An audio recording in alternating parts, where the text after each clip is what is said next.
terms of the drug testing now, what was it like back then, being an athlete, being drug tested, and how has this changed to now?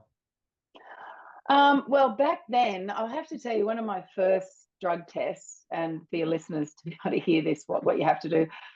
So when you go in, you have to do a urine test, and you have to have a chaperone there to make sure that you're not tampering with that in any way. So they're actually watching you urinate into a cup. That's probably getting a bit too full on. But my first one was in Bulgaria and Plovdiv, and that was probably the scariest one because I was in the under 20s.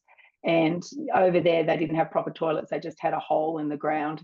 So that experience wasn't that great for me, being my first. And being on my own, of course, you had an Athletics Australia representative, but it's a bit tough. But what they seem to have done now, I don't know all the intricate details of it because I'm coaching kids, so I'm not really involved with the older athletes who are getting drug tested yet. But they also have biological passports now. So they do blood tests, whereas in our day they just did urine tests. Now they do blood tests. They have a biological passport. So it's more sophisticated now in watching and hopefully, catching the cheats. But in saying that, we had that situation with Russia only maybe 2 years ago, I suppose now, where we saw at what extent they went to get away with, making sure their athletes were getting away with taking drugs and not being caught. So sometimes, and I think that's one of the things that came out of the Marion Jones thing in the Balco laboratory, sometimes the pharmacists are ahead of the